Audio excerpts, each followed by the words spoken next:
Mukama wange akulira aba business entonotono ezitandikawo. Entonotono zitandikawo. Oyinza okutandika ng'oli munene ate oyinza okuba nga watandika dde neno osigala ng'oli mutono. Tubalaba abayimbi batandika okuyimba n'abeera mu bwapukamingi paka kufa.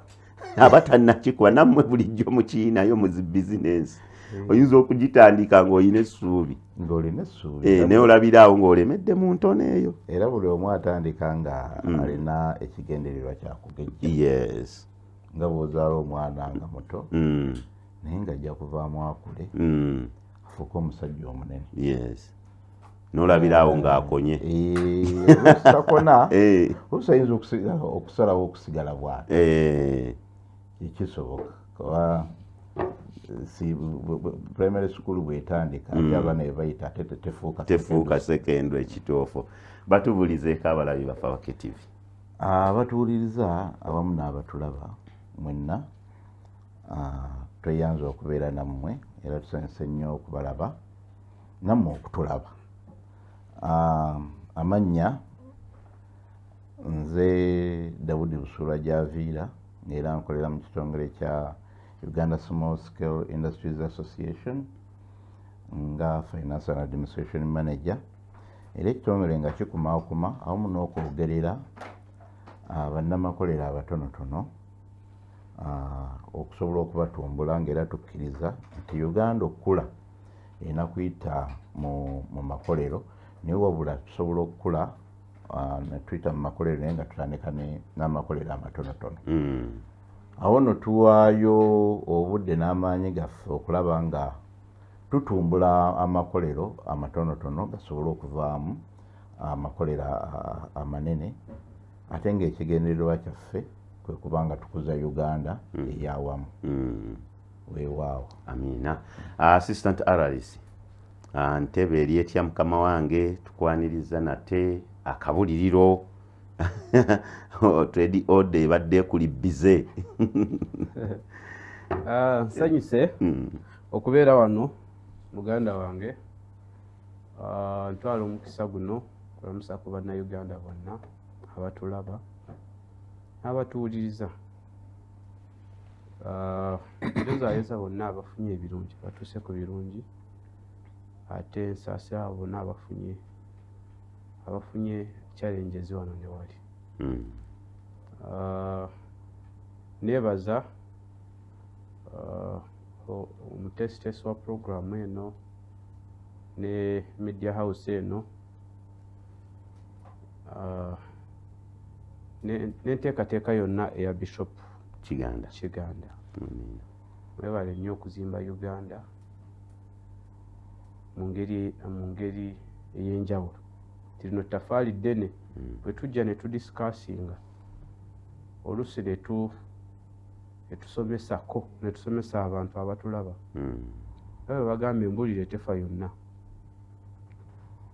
Kikola amakulu ate okusoma tekukoma luno, okusoma kuli continuous. Abantu b'entebe bali bulungi era babatumike. Amiina. Kale tweyanza nnyo ssebo. Ekigendera ndooza kya kutuuka mangu kuba ku katale kibabaako.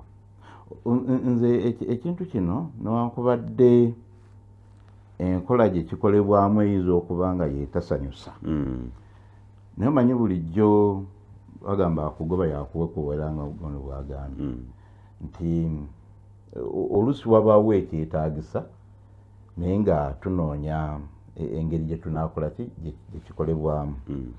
Nze obuzibu bwange buli nti guno si gwe gusoose ng'enkola bw'etyo ekola ki ekolebwa.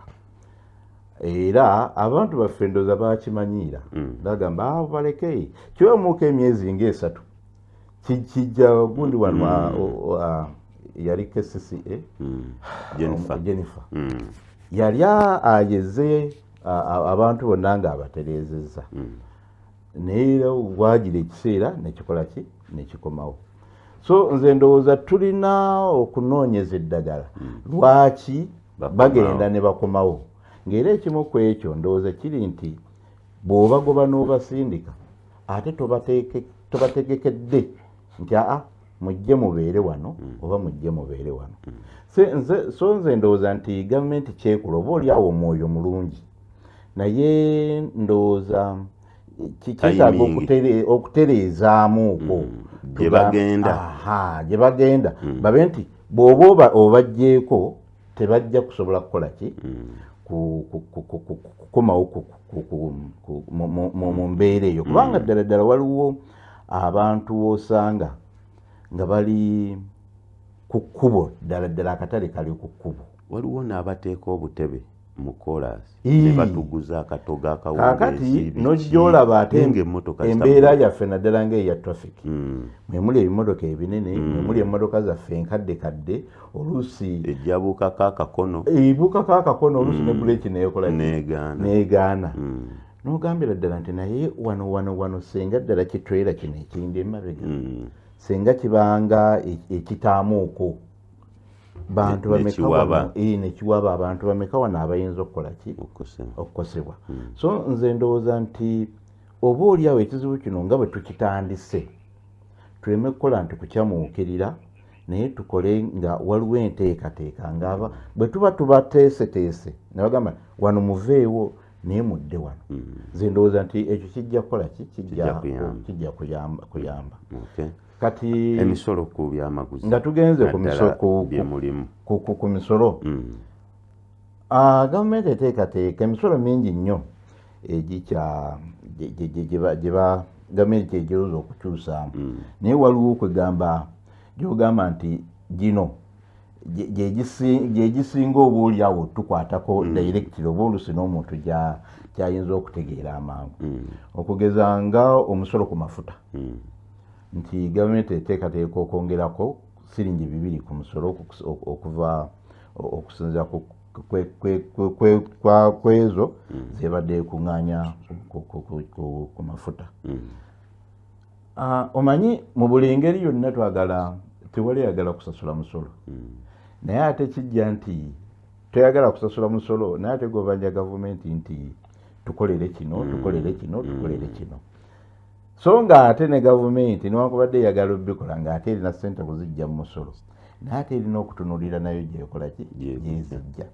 Kakati waliwo ebintu ebimu kati ng'omusolo ku mafuta oba oliawo gwalibadde mulungi n'ebibiri tuyinza okugamba nti si bingi nnyo naye ate nga bingi naye ndowooza waliwo kye tuyita timing nti mu kaseera kano nga n'amafuta gali awo gadigida gabadde ku nnya 8 kati gagenze ku 5 2 5 3 5 4 awamu waliwo otuuka ne bagamba amafuta tewali buli otuuka ennaku nga bagamba amafuta tewali bw'oba obaddemu n'akasente akalala onywera ddala awaddako. So nze ndowooza nti senga kibadde kisoboka kino kyalibadde era kirindamuuko twetegereza embeera nga bwenekola ki bweneebeera. Tetugamba muno tetulina kukuwa musolo kubanga ne liita y'amafuta bweri kati si bwe yali. Ate ekisinga okwewuunya nti amafuta wegabeerera okwewuunyisa amafuta wegabeerera ku ssente entono nnyo ate emmotoka zaali ntono nnyo ate gabeeredde ku ssente nnyingi amafuta ate emmotoka zibeeredde zitambula nnyo. So ndowooza ekizibu tekyandibadde nti kya musolo nnyo naye waliwo ebintu ebimu bye tulina okugira nti kisooka nga bwe ngambye ekya timing naye n'ekirala nti senga kisooka tusobola okufeezinga ne tugamba nti oke oba 2 tuyinza okwongerako 10 omwaka guno ne10 omwaka ogujja olw'ensonga nti amafuta gano gatambuza ebintu bingi. Ebibiri bw'obwongerako omulundi ogumu birina byeyongera olw'okuba ge gatambuza ebintu byonna ebisinga ojja kwesanga ebintu byonna bigenze byeyongerako ebbeeyi. Ekizibu ekisinga okubeera wano waliwo kye tuyita competitiveness eza products nti ekintu kyenkola wano oba kyentunda wano ne munnakenya akikola n'ow'ekongo akikola n'oweki omuntu tawalirizibwe oggula ekenya oba oggula ekongo oba oggula etanzania wano nandekola okuba ekyange kya bbeeyi. Awo nkulinawo ko message nnene because RDC nga tugenda mu kuwummulamuko kagwe maaso ko tuniza wali ekyomusolo kyogambye. Lwaki abasuubuzi bano bongeza ebintu nga n'emisolo gyogeddwako bwogero? And of course ate ne mutafaayo nnyo ng'aba no si butafaayo naye eggwanga buli budgeting neriwa budget eyalyo kisooka nga sinaddamu kiki ekyo kyoyogedde ku nsonga y'abano be bajja ku nguudo ate si gavumenti egezezaako okubateekateekera nti obutale buzimbiddwa ate n'obulala bukyakola ki bukyazimbibwa n'awaali paaka nawo bataddewo lockups kulaga nti abana abantu bave ku streets baddewo ki badde munda mu lockups ezo mu butale mu parks kubanga abantu bafe abadde mu arcades abadde mu maduuka babadde mu affected nga tebakyalina abantu kati kyebatuuka kyebadde batuuseeko kusanga balina bablokers baabwe be bawa ebintu mu dduuka ne babitwala ku street then bwe babitunda ne biggwawo ne bakomawo akawungeezi ne banjula ab'amaduuka naye ng'osanga oba obongeddeko budget nga bwe bagamba nti amaziga g'ente ly'essanyu ly'amalembe kati bali nabo bakoze eki bafunyemu akaweerero ate nga be basasula omusolo mungiko kusinga ate bano abali kubanga bano tebasasula na musolo then n'obutale obulala bukyazimbibwa si ekyo tetulina kukibeerako naye kino kitukola kutegeka bantu kulaba nti gavumenti webe baplaningire bulungi yes zino incidences z'amafuta okugenda waggulu awo oba otandikira kansooke nkolemu ku ssente katono nnyo tugenda kubeera nga tutandikira awo tumanye engeri ebintu gye byongerwamuko ate ne Mr. Javid ajja tunnyonnyola lwaki omuntu ava ku kya Uganda ne yettanira eky'Ezaire Congo kiriwa kyemutakola kuba n'abasuubuzi nabasuubiza waneeno nababuuza lwaki bamanufacturers baffe temubagulaako ojja kutandikira awo tovaawo obulamu kale ekitundu ekyokubiri era tukyagendera ddala maaso tutunuulira nsonga za musolo naye nga omusolo tegwereeta gwokka gubaako engeri ekigutambuza so tusooka ne tuyita eno ne tulaba enteekateeka ekoleddwa okulaba ng'omusolo ogwo gusasulwa then nagwo ne tulyoka tukutuukako we tuwummulidde assistant RDC obadde okyatubuulira nti trade order tegenda kukosa naye tekukose mu PDM abantu bagamba mbu abamu basenguse mbu temujja natuuka kubabanja kyetajja kukoseza nti oluusi ne bwobadde owa PDM babadde tebabeera well regulated naye kati nja mmanya ekituufu area wawo aweetaaga PDM nga data ndina nga data ekola ki emanyikiddwa okubeera ne clear data manyi bagamba nti omukisa gusanga oyo yeeteeseteese obulungi bano abantu bw'obateekateeka obulungi nabo ne beeteekateeka obulungi kusinziira engeri gy'oba obaluŋŋamizza we bafunira mu ki era gavumenti kyonna kyekola kino kuorganizinga bano abasuubuzi kumanya kategore ki ono omusuubuzi gyagwamu ono agwa mu kategore ki mulala agwa mu kategore ki then bwe mba nsupportinga kubanga gavumenti ewa fund efulumya ssente ezisupportinga oyo omuntu owa wansi omuntu the middleman and the investors abaina osanga baina business at a large scale so on a large scale so kino kyenkugamba nti bino byonna kulambika nti amazima nti omuntu abeeremu bamutegeke bulungi ate gavumenti esinzirawo okusupportinga then ekyomusolo kino nga tugenda ku kyomusolo nadde nkubuuzizaako wali nti lwaki abantu bano awo emisolo we girangirirwa batandikirawo ab'amaduuka era temulina nnuŋŋamya gye muyinza baluŋŋamyamu of course agencies ezibaluŋŋamya weeziri naye nabo bakikola ndowooza bakikola mu kitali kituufu naye with these new trade orders zijja kuba zibalungamya bulungi nga zibalaga ne kyebalina okukola kyebalina okukola omusolo ki gw'olina okusasula product yo erina okubeera ku ng'efulumira ku sente meka. Although economy yaffe eri open to every business ate buli omu naakola ekikyenga bw'ayagala naye ke kaseera abasuubuzi baffe nabo babeera regulated. Gavumenti yawa warning nti amafuta wegali amangi agawera agasobola okutupushinga awo mwafunyeyo credit okutupushinga kubamu akafaananyi singa UNOCOSI ye yabadde nago. Yes. Propaganda wa Israeli ne America singa kati tuli kanaana era bali batandise okupaalula yete naye tukolaki era ne kati amawulire amalungi genina nti waliwo amafuta lita miliyoni emu n'okusoba ezituuka leero Mombasa mwala era zijja ate zigenda mu materekero ga gavumenti olaga nti gavumenti yeetegekera ene emergency ku bantu baayo so nti amafuta tegafuuka issue. Kisoboka ekyemisolo nga Mr. Javira wabadde agamba nti lwaki tebajongeza biiti wakiri okugamba nti 200 bagire 100 mu mwaka oguddako n'oguddako. Muganda wange budget eno ekolebwa kusinziira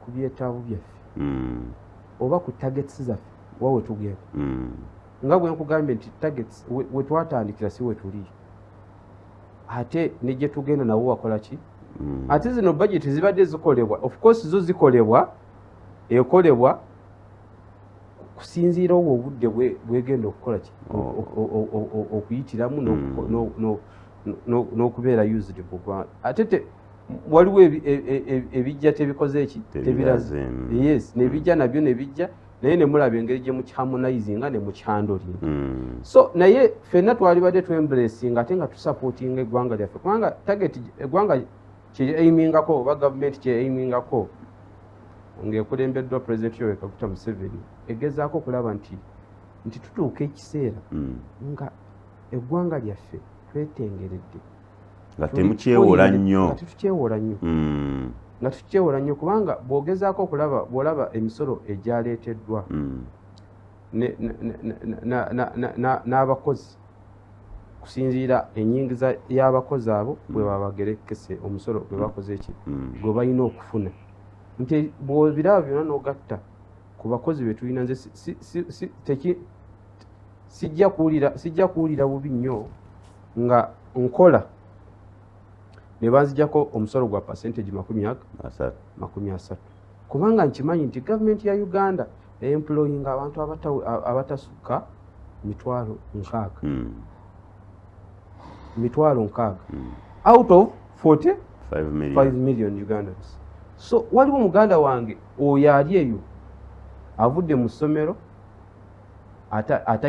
tanafuna mulimu ate nga yeetaaga naye okupulaningibwa okulaba engeri gye bamuwa support. Kyovola gavumenti manifesto eno gye mwakava okulonda eya NRM nti gavumenti yasazeewo nti baganda baffe abaana baffe abavudde mu masomero ng'amaze emyaka 2 ng'avudde mu university tanafuna kyakukola bamuwe fund starting capital atandike okukola ekyo kyasobola bwe wajja opportunity eya omulimu gw'anaakolera abeere nga tisita alina omulimu gwe ne side business kulaba nti akola ki dini ekirala tulina okulaba nti tureducingako kwesigama nnyo ku mawanga gano agatuwa obuyambi kubanga ekisaala kyonna ebintu bikyuka badde mulaba engeri ensi zekikyuka America negamba kati mbasaze bino tulina okulaba nga twetengeredde ng'omusolo gwaffe tukola ki. Awo Mr. Javira wetutunuulidde Buy Uganda Build Uganda kizibu ki kyemusanga mu nkola eyo era kusoomoozebwa ki okuliwo okubeera nga abantu batuuka okuba nga bettanira China, Kenya, Congo kiki kye mutakola bulungi nga mu abali mu manufacturing naddala mwoyo gwa ggwanga gwegubulamu gwe guba bulamu mwoyo gwa ggwanga guyinza okuba omwoyo gw'eggwanga naye gwe guba mwoyo gwa ggwanga ndowooza guli across okuvaira ddala tera nnyo okozesa kintu muntu wa wansi naye ndowooza okuviira ddala ku bannansi abatandikirwako paka okugendera ddala ku waggulu abayisa ne bubu ba Uganda build Uganda kubanga ku luno era nsobola okwebaza gavumenti nti waakiri erina kyeragawo nti yes tulina bubu naye tutandise okwagala ogiteeka mu nkola nti for example bayongezza omusolo ku bintu ebikozeseddwa oluusi ze tuyita emivumba ebikozeseddwako awalala eno ne zijja ng'engoye empya naye bayongezaako omusolo ku by 30%. Nze kunze nandibadde nkiwagira nti era ng'omukulu bw'abadde agamba nti tutandike okwewanirira kubanga naddala ku luno nga mukulu Trump yakajjawo twalaba nti yakeera ku makya n'agamba USAID njigaddewo temuna kyemugenda kukola olaba so kati tusobola kwewanirira nga naffe tusapootinga bizinesi zaffe. Njagala nkubuulire nti ne bw'oba otunuulidde ku ffenna abali wano ffenna engoye ze twambadde si za bubu n'engatto ze twambadde si za bubu simanyi lwaki naye naddala bw'oba otunuulidde textile sector ojja kulaba nti senga engoye zonna ezambalwa abannayuganda nga zigulibwa mu Uganda kyalibadde kiyamba nnyo kiyamba nnyo eggwanga naddala mu kufulumya ssente kubanga ssente ze tufulumya mu kwambala obwambazi ssente mpitirivu obungi kati awo bw'oba nga tozifulumizza emirimu gy'oba oleseewo mu Uganda giba mingi naye kakati nga nzirayo ku kiri tilwaki bubu ekyalina okusoomoozebwa amasaati ge mukola gali very expensive bubu etandise emaze ndowooza kati emyaka nga kuba omukulu wa Meria yagikola ki eyagironkinga ndowooza gira emyaka nga 6-7 naye emyaka nga 10 actually naye ndowooza senga twali tuzze kati nga bulaba nti twongedde emivumba tugyongeddeko 30% naye ate 30 bw'oba oyongeza 30% ku mivumba n'abakozi bennyini wali kye tuyita okubuildinga capacity y'aba local investors naddala bali mu sectors kugamba n'otakikola ludda lumu lwokka naye neeri n'okikola nti eno ogenda oyongeza kubanga tukkirize nti era olugoye olupya oba lukoleddwa wano oba luvudde bweru era terujja kubeera lwa bbeeyi emu ng'olukadde kati bw'ayongeza ku mivumba 30 eno oba oyagala bakikole bati neeno bw'aba ayongeza 30 ku mivumba neeri ne bw'oba oyongeza by 20% ku kapasite y'abantu either kati for example tuyinza okugamba nti kapasite tukendeeze ku misolo egiteekebwa ku raw materials ezandibadde zikola engoye zaffe ekitegeera nti kati eno oba okendeza price ekiri kyogamba nti lwaki tukyagula ebintu ebweru nti era ojja kwesanga nga oluusi olugoye olukoleddwa wano lwa bbeeyi okusinga olugoye olukoze eki olukoleddwa ebweru kiva ku kintu oluusi naddala ebintu naddala raw materials zikyaliko emisolo mingi era neggulu mu palamenti erabye byabaddewo senga tukendeeza omusolo ku raw materials kubanga kankubulire tetuli Uganda tetuli island mu nsi tulina other countries that competing nazo ojja kwesanga munnakenya bw'aba akikoze mu Tanzania bw'aba akikoze nawula bw'aba akikoze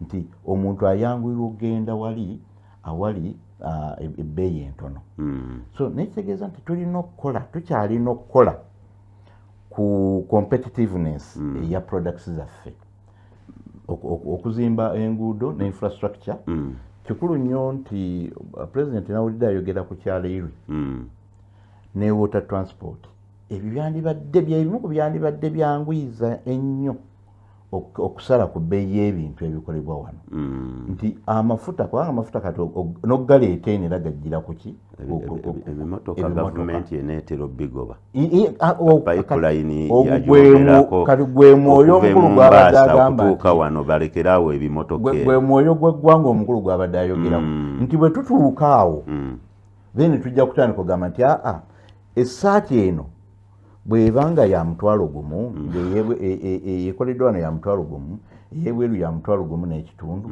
ate nga quality y'emu lwaki ogula eri kati awo then tujja gamba nti gundi gwe ndowooza toyagala Uganda teroveewo okole ki Mr. Kinyifunza ayogedde ku kutandika bizinesi mu ddakiika ng'emu bbiri tunaatera omaliriza gwe ngaali mu small scale manufacturing gundi eyo sekita eyo olaba nga kizibu ki era mutemu aki gwe wandirowooza nga ggwe omu ku batandisi ogwandibadde gulowoozebwako gavumenti okuwa abaana baffe abafunye okusoomoozebwa mu kutandika bizinesi 2 years tanafuna kyakola gavumenti nemulowoozaako wakiri abeeko kaatandika buzibu ki bwe bafuna mu kutandika olumu neweebawa ssente ate nezibafaako bufi no omanyi mu Uganda tubadde tukyalina ekizibu nti we are predominantly an agricultural community nti ekintu kino ekya business tugenda tukiyingiramu buyingizi tuva mu bulimi tudde ku gundi eddako tuva mu bulimi obutali bwa ssente tudde mu commercial tudde mu nga ate wetukola processing wetugattako commercial environment gamba nga buli kyokola tokola bukozi nti nalimye kasooli w'abaana kulya nenterekako ensigo kiddakyo naye gamba buli kimu okiteekamu omukulu ate lugamba nti okiteekamu ekibalo which is very okay naye obviously it is a process mirundi egisinga kankubuulire omwana ono bw'aba yakafuluma university tutera ogamba nti abeera ne theories nyingi nnyo aba asaana okuteekebwateekebwa bannaffe abayindi balina ekintu kye bakola nti olw'okuba bo omwana ava buto ng'alaba taata ne maama bali mu bizinesi n'akulira mu environment ye eyaki eya bizinesi agenda okutuuka eno waggulu nga ne bw'oba omuwadde ssente asobola ogikola ki ogimanaginga ffe olw'okuba tubadde tukyali mu that transition period omuntu ono aba ekisookebwako nga tonnamuwa na ssente kuteekebwateekebwa RCC nkozi mukyali mu omulunzi era ffe twakula tumanyi nti obulunzi gwe mulimu gwa famire gwe mulimu gwa era n'obwembeera ndi eno ngezaako okulaba nti atisiti nina faamu ninako kyeninako kyekimpa amaanyi nenkola emirimu gya gavumenti obulungi ntegedde kubanga ogwo omulimu ngukuliddemu ngumanyi kyekimu muganda wange kyayogedde ku kyabayindi so naffe tulina okukyembulesinga then ku initiatives zino gavumenti zeteekateeka ezikyakola era pulezidenti Yoweri Kaguta Museveni ne mu kampeyini muno abadde alaga bujulizi mu PDM ng'alaga abantu abakoze eki abafunye mu PDM nga waliro kyebakola ki kyebalaga abafunye mu myoga kyekimu era kati kyetulina okukola kulaba nti tumonitaringa programu zino kulaba nti abantu abateekeddwa okuzifuna beewo bennyini abakola ki abazifuna ate tugezeeko okusensitizinga oba okusomesa abantu baffe kulaba engeri gye beetereeza obulungi oba ne beorganizinga obulungi kulaba nti programu zino bazifunamu kyenkani ng'osiibulira ddala kinaasoboka pulezidenti nga bwe yagambye nti enguzi alina okugirwanyisa naddala mu balonde okulwanyisa enguzi si mulimu gwa pulezidenti yekka mulimu gwa munnayuganda yenna ate enguzi bannaayo omanyi bagamba nti enkima weeyongerera okulinnya omuti weeyongera okulaga obwerere bwayo so kati enguzi gye twogerako yeno eyawano waggulu ku ba members of parliament ba ministers abo abanene naye bw'okirira wansi enguzi etandikira ddala mu bisenge byaffe basiibule wojja okutandikira bannayuganda ke kaseera nti ffenna tulina okuvaayo kulwanyisa enguzi, tuwagire programu za gavumenti ffenna kyenkanyi, tugezeeko okulaba nti tuzifunamu.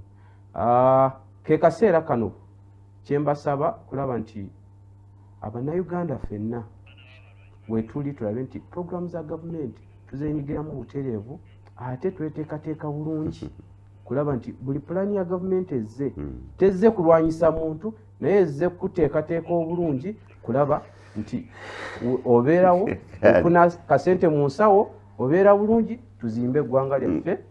Assistant Disingleka nkute naye oli mwana wa mulwanyi nga 18 naawe ogenda kuba kololo.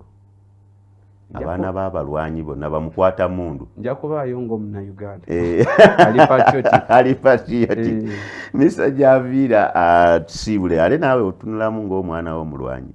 Ono oba nze mulwanyi. Oba gwe mulwanyi nga 18 mulina kubeera kololo.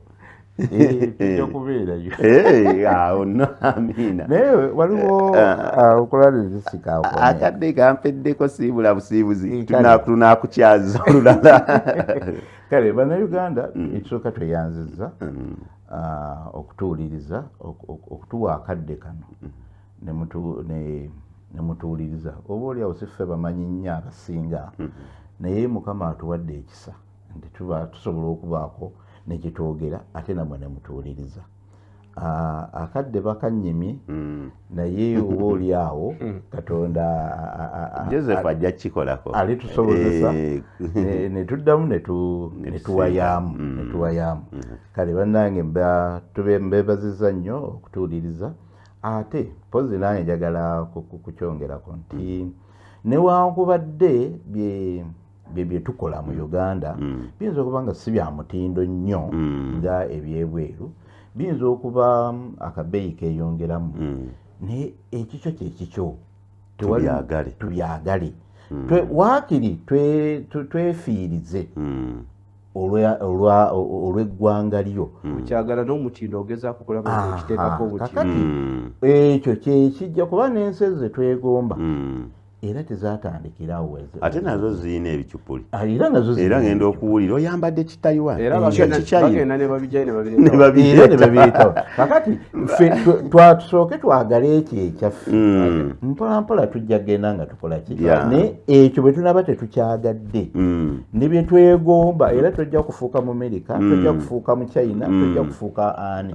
Oli Munnayuganda. Awo tugezeeko okwagala ebyaffe. Twagale ekyaffe bannange. Ababaka milioni 315 muzitwale ku Kira Motors babakolereze SUV ez'akabi okusinga ate sente ziteeka awalala. Twagale ekyaffe mbasiibuti.